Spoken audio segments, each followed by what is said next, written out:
Hello all, నేను మీ Rachana Srungavarapu. Welcome to federal Telangana. Priyadarshi ఈ సంవత్సరం 2025లో మొత్తం మీద 4 సినిమాలతో ప్రేక్షకుల ముందుకు వచ్చాడు.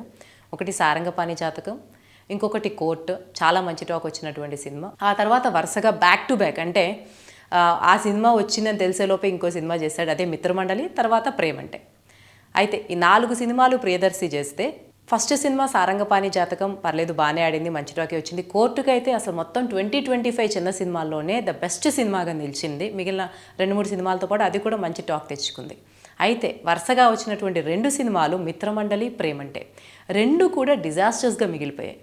అయితే ఒక సినిమా ఎఫెక్ట్ ఇంకొక సినిమాకు ఉంటుందా అంటే ఖచ్చితంగా ఉంటుంది అని ప్రూవ్ చేసినటువంటి హీరో సినిమాలే ప్రియదర్శి సినిమాలని చెప్పుకోవచ్చు. ఫస్ట్ తను చేసినటువంటి మిత్రమండలి డిజాస్టర్ అవడానికి జాతిరత్నాలు కారణమైతే, ఇప్పుడు తను లేటెస్ట్గా తీసిన ప్రేమంటే సినిమా మళ్ళీ ఇప్పుడు నెట్ఫ్లిక్స్లో కూడా అవైలబుల్గా ఉంది కాబట్టి ఆ సందర్భంగా ఈ సినిమా గురించి కూడా మాట్లాడుకుందాం. ప్రేమంటే సినిమా ఫెయిల్ అవ్వడానికి కారణం మిత్రమండలి అని చెప్పుకోవచ్చు.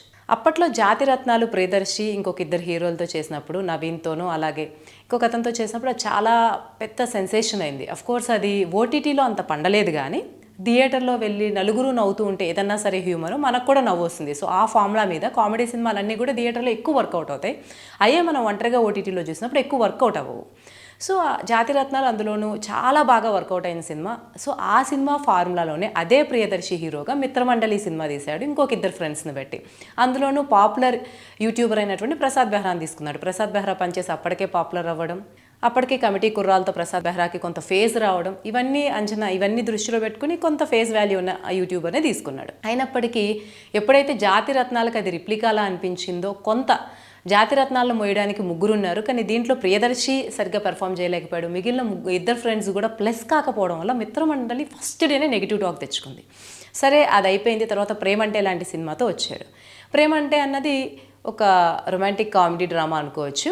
సో ఈ సినిమా మంచి కాన్సెప్టే ఉన్నప్పటికీ నవనీత్ శ్రీరామ్ అనేటువంటి డైరెక్టర్ తీసినటువంటి ఫస్ట్ సినిమా ఇది. స్టోరీలో కొంచెం కొత్త ఎలిమెంట్ ఉన్నప్పటికీ దాన్ని ఎగ్జిక్యూట్ చేయడంలో సేమ్ మళ్ళీ, అంటే ఒక సినిమా అంటే కొంత బాగా నవ్వించే కమేడియన్స్ ఉంటే సినిమాకి కొంత ఫేస్ వాల్యూ వస్తుంది, దాంతో కొంత సరదాగా సినిమా నడిచిపోతే హిట్ అవుతుంది అన్న ఫార్ములా ఫ్రేమ్తోనే ప్రియదర్శి రావడం వల్ల ఈ సినిమా కూడా ఫెయిల్ అయింది. ప్రేమంటే ఎంత డిజాస్టర్ అయిందంటే, ఈ సినిమా రిలీజ్ అయిన టైంలో ఎవ్వరూ ఈ సినిమా గురించి కనీసం మాట్లాడుకోలేదు. మిత్రమండలి సినిమా గురించి అంతో ఇంతో మాట్లాడారు. మిత్రమండలి దీనికన్నా డిజాస్టరు. రెండిట్లో కొంచెం ప్రేమంటేనే బాగుంటుంది.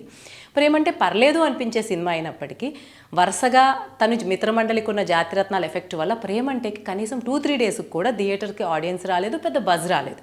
సో ప్రేమంటే సినిమాలో ఇంకా కొంచెం, ఎందుకంటే ఇప్పుడు నెట్ఫ్లిక్స్లో స్ట్రీమ్ అవుతుంది కాబట్టి కొంత థియేటర్గా అంతో ఇంతో ప్రేక్షకుల్ని రప్పించగల కంటెంట్ ఉన్నటువంటి సినిమానే.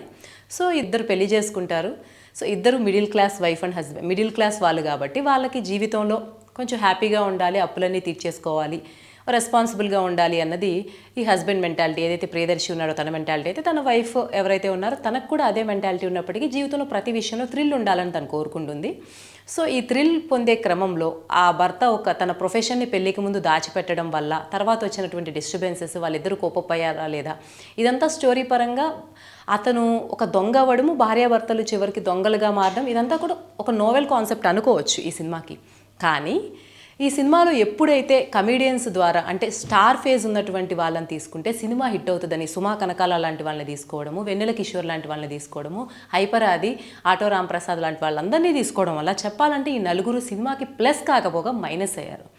ఎలా అంటే, సినిమాలో దొంగ, క్రైమ్ ఇట్లాంటివి ఉన్నప్పుడు ఎంతో కొంత థ్రిల్ ఉంటుంది. నెక్స్ట్ ఏమవుతుంది అన్నటువంటి ఒక ఫీలింగ్ ఆడియన్స్లో కలుగుతుంది. ఎప్పుడైతే సుమా కనకాల చాలా కామిక్ పాత్రను పోషిస్తూ ఉందో, ఎప్పుడైతే కాన్ఫ్లిక్ట్ క్రియేట్ చేయాల్సినటువంటి ఆ పోలీస్ స్టేషన్ డ్రామా అంతా కూడా వీక్ అయిపోయిందో, దాంతో ఈ సినిమాకు ఉన్నటువంటి మెయిన్ కాన్ఫ్లిక్ట్ అంతా తేలిపోయింది. ఎక్కడా కూడా నెక్స్ట్ ఏం జరుగుద్ది అన్నటువంటి థ్రిల్ ఎవరికీ ఉండదు. ఎప్పుడైతే ఒక పోలీస్ పాత్ర వీక్ అయిపోయిందో మొత్తం సినిమాలో ఉన్నటువంటి కాన్ఫ్లిక్ట్ అంతా కూడా డిస్టర్బ్ అయిపోయింది. వేరే రోల్ని ఎవరిని తీసుకున్నా పోలీస్ పాత్రను కొంచెం సీరియస్గా డిజైన్ చేసినా సరే సినిమాలో అంతో ఇంతో ఇంట్రెస్టింగ్గా ఉండే ఆస్పెక్ట్ ఉండేలాగా ఉండేది సినిమా. సో మొత్తం మీద ఒక కొత్త వైవిధ్యత ఉండేలా కథని దర్శకుడు డిజైన్ చేసుకున్నప్పటికీ, కొత్త డైరెక్టర్ కావడం వల్ల, ఇదే మొదటి సినిమా కావడం వల్ల కొంత ఫేస్ వాల్యూ ఉన్నటువంటి కమెడియన్స్తో నడిపించేద్దాము. అలాగే సుమా కనకాలకు కూడా యాంకర్గా చాలా మంచి ఫేస్ వాల్యూ ఉంది కాబట్టి తన పెడితే ఇంకొంచెం మైలేజ్ వస్తుందన్న ఉద్దేశంతో పెట్టుండొచ్చు. కానీ సుమా కనకాల ఇక్కడ కూడా ఒక యాంకర్గానే కనిపించారు తప్ప ఒక పోలీస్ ఆఫీసర్గా కనిపించలేదు.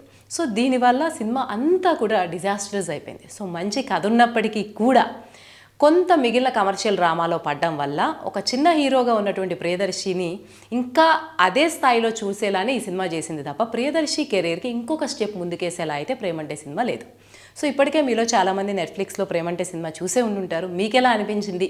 కథ కొత్తగా ఉంది కానీ ఎక్కడో ఏదో మిస్ అయిందని అనిపించిందా, లేకపోతే కామెడీ మరీ తేలిపోయింది అనిపించిందా, మీకేమనిపించిందో కమెంట్స్లో తెలియజేయండి.